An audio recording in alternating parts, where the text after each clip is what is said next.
Boa noite à mesa diretora, boa noite ao senhor Francisco Júnior e ao senhor Roberto Lamartino, que hoje compõem a mesa, recebendo as nossas homenagens pela vitória no pleito de 7 de outubro de 2012.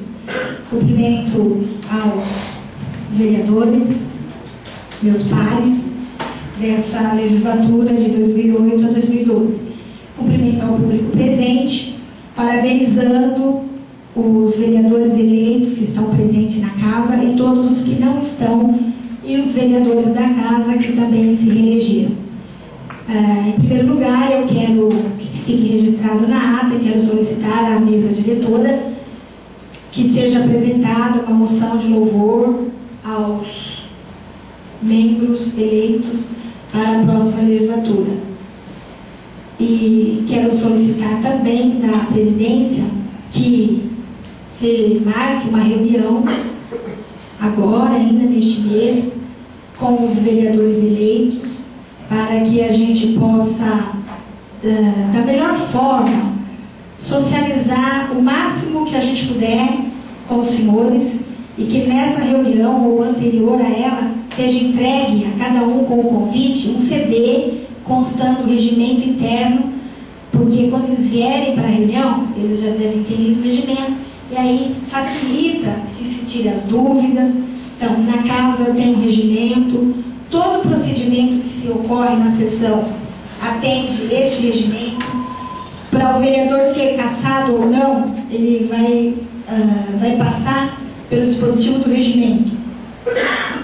A casa constitui comissões, comissão de redação e justiça, comissão de educação e saúde, comissão de finanças, ética e decoro parlamentar, e cada grupo de vereador compõe essas comissões. Os projetos não podem ser deliberados se não tiver o parecer das comissões de justiça e redação e de finanças. Todo aquele projeto que envolve recurso precisa ter um parecer da Comissão de Finanças. E assim por diante, o parecer de cada área para cada comissão. Quero dizer aos novos vereadores que o povo atribuiu aos senhores uma missão muito importante. E é claro que em outros momentos os senhores ouvirão muito isso, mas eu quero de antemão desejar que haja muita seriedade, muito compromisso e que a gente possa, eu digo, eu como cidadã munícipe e os senhores como cidadãos legisladores, possam corresponder às expectativas do povo. Cada momento de pleito eleitoral significa que o povo renova as esperanças, que o povo faz expectativas daqueles problemas que não foram possíveis de serem atendidos. Eu já repeti muitas vezes aqui e repito mais uma. Nosso município é muito carente, nosso município não tem orçamento possível para atender a todos os problemas, e isso já se constitui uma demanda. Porém, é muito importante que haja seriedade na condução de cada caso, seja ele problema ou não. É preciso que haja muita seriedade. Eu acredito que os senhores terão isso. E a democracia é exatamente isso. Cada tempo, pessoas diferentes vão representar o povo no poder legislativo. Então, eu representei durante 4 anos, nos próximos 4 serão novas pessoas, e quiçá nos próximos 4 serão novas, de forma que muitos se apoderem desse conhecimento do que é a possibilidade de legislar. Às vezes há uma confusão onde as pessoas esperam que o vereador execute projetos e realize a apresentação de projetos que envolvam recurso. Isso não é possível. O vereador não pode apresentar projetos que envolvam gasto, que envolvam recurso. O vereador pode apresentar requerimento, indicação que o executivo vai executar dentro da possibilidade ou não, ou dentro daquilo que está previsto no orçamento. E não é uma coisa livre que você pode apresentar um projeto, vamos construir um prédio para tal secretaria.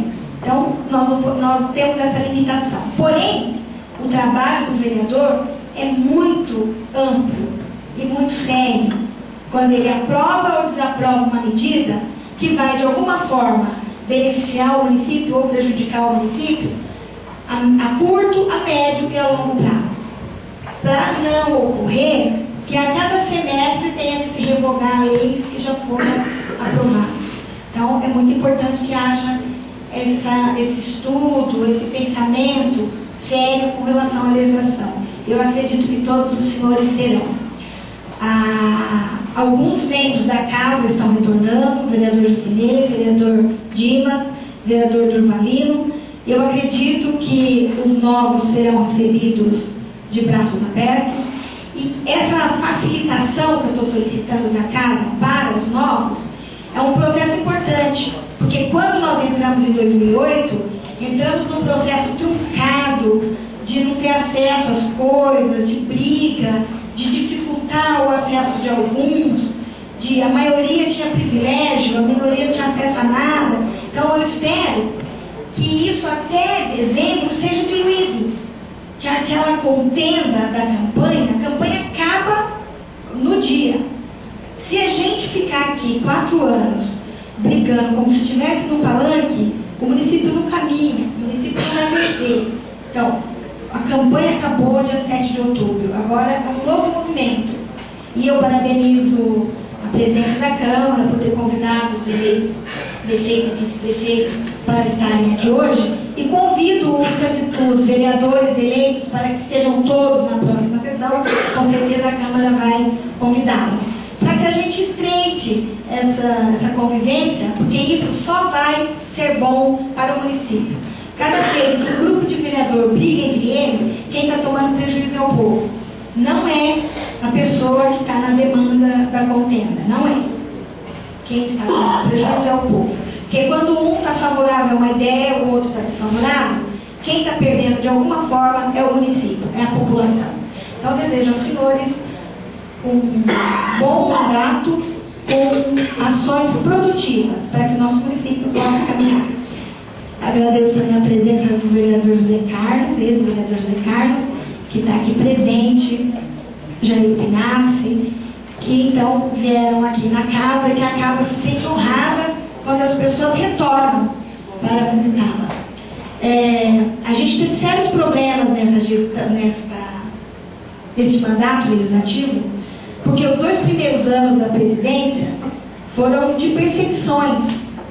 Então, os vereadores que eram de minoria sofriam represália, e aí os senhores talvez não tenham tido conhecimento.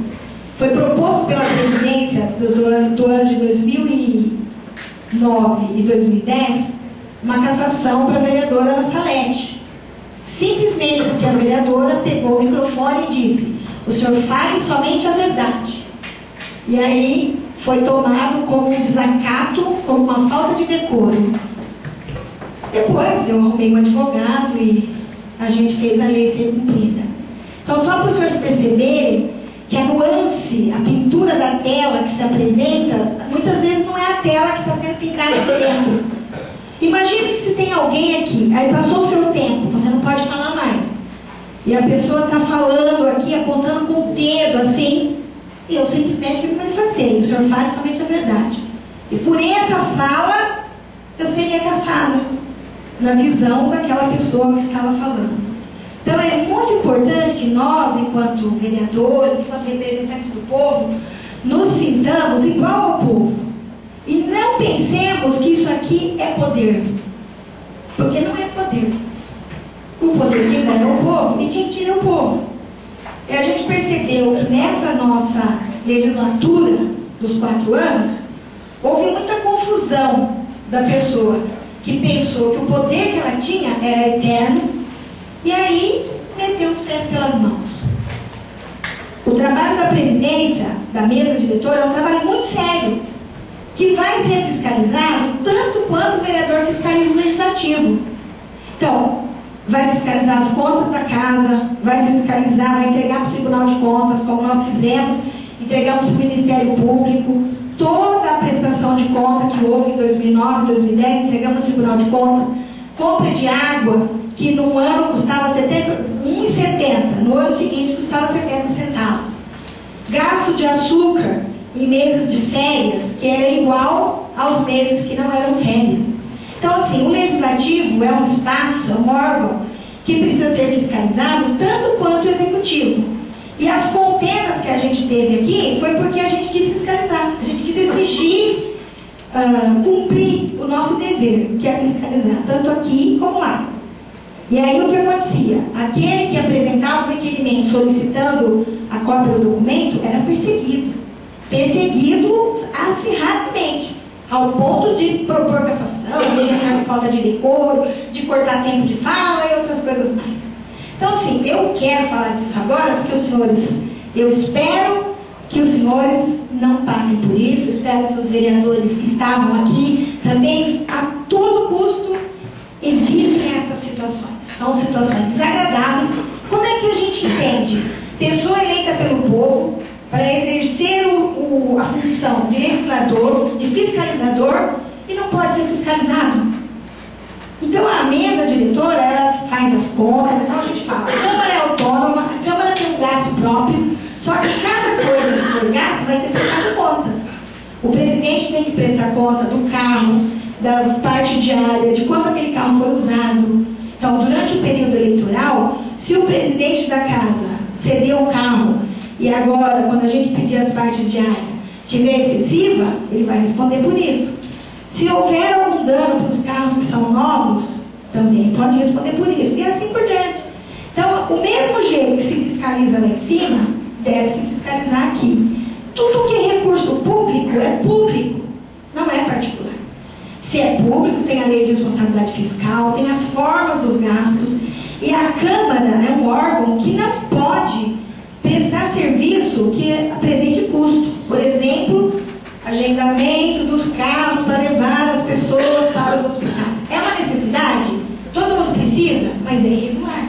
Tem municípios, vários municípios do estado de São Paulo, cujo presidente perdeu o mandato por ter autorizado esses exercícios. Então, é importante que os senhores que estão entrando já entrem com esse alerta. Os senhores vão tomar conhecimento, se é que já não sabem muito bem dessas situações. Tenho certeza que todo mundo tem uma noção do que é ser um servidor público. E aí, a gente já teve grandes passos. A Câmara tem lá um site de transparência, mas ainda faltam algumas coisas. Falta apresentar o projeto inteiro na tela, para que o contribuinte, quando abrir lá a sessão de quarta-feira, dia 18 de outubro, dia 17 de outubro, vai aprovar o projeto número 13. O projeto versa sobre tal. Então eu vou lá na Câmara sabendo o que vai ser apresentado. Então, assim, são diversos exercícios e ações que a gente precisa cumprir para que realmente seja transparente, né? Alguns passos já foram dados, mas muitos ainda precisam ser dados. Nesse sentido, dentro desse exercício, eu tenho que parabenizar a presidente Ângela, porque no exercício da sua gestão, enquanto presidente da Câmara, ela devolveu o recurso para a Prefeitura.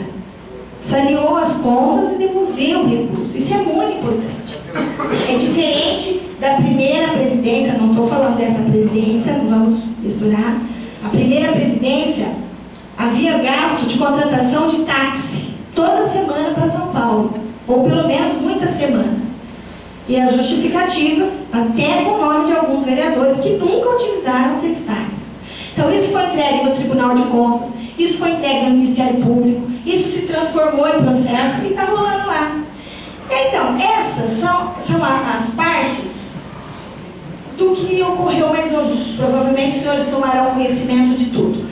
Agora, coisas boas que a gente demandou aqui, é uma demanda que se transformou num processo que está lá junto à Secretaria de Segurança Pública, que é a luta pela segurança pública. Até o município de Iguaçu, que também foi surpresa para mim, enviou um requerimento para a Assembleia Legislativa e para a Casa Civil, solicitando a nossa terceira companhia aqui em Juquitiba. Por quê?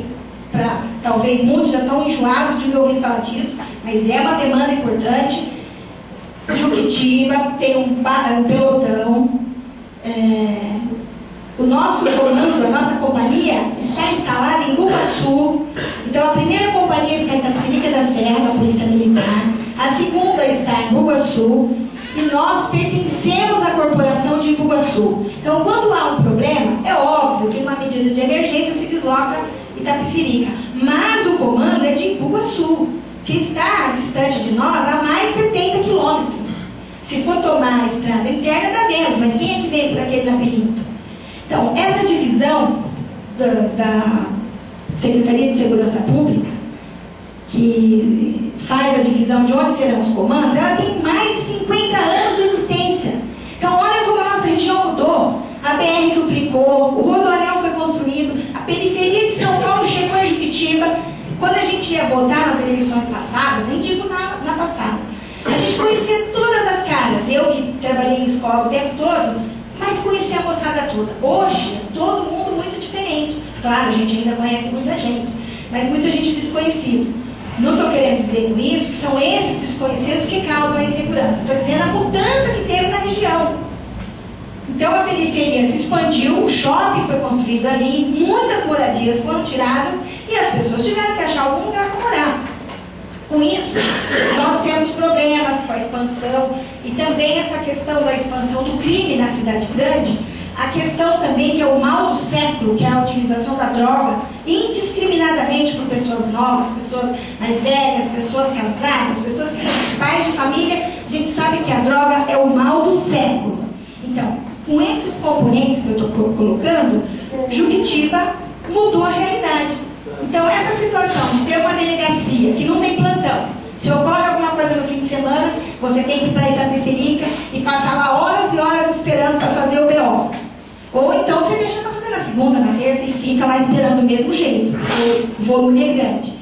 Então, nós não temos um plantão de delegados. Claro que a justificativa que o Estado dá é assim: não temos o número suficiente de delegados para cobrir, porque precisaria de mais de 4 para fazer o rodízio de plantão diuturnamente. Não tem? Cria concurso. População formada em direito tem aos montes. Por que não concursar? Por que não criar? A questão de o fórum de Itapecerica em Juquitiba. A demanda é o Estado criar a vaga, não é só aqui todo mundo querer aplaudir e gostar. O Estado tem que criar uma vaga, fazer um concurso, concursar o juiz, instalar as vagas, aí sim, vários trâmites daí para que seja instalado. Então, todo aquele processo que havia em andamento, ele foi, vamos dizer, arquivado. E hoje nós já encaminhamos essas demandas em nome da Câmara. Então, assim, muitas ações importantes nós encaminhamos, e essa eu considero uma delas. Então, eu espero que os nossos sucessores, os senhores que vão ficar, só vou concluir minha fala, que os senhores encampem essa ação, porque essa é uma demanda muito importante para o nosso município. Muito obrigada, desculpe extrapolar o tempo, e muito obrigada aos presentes, boa sorte para o mandato de vocês.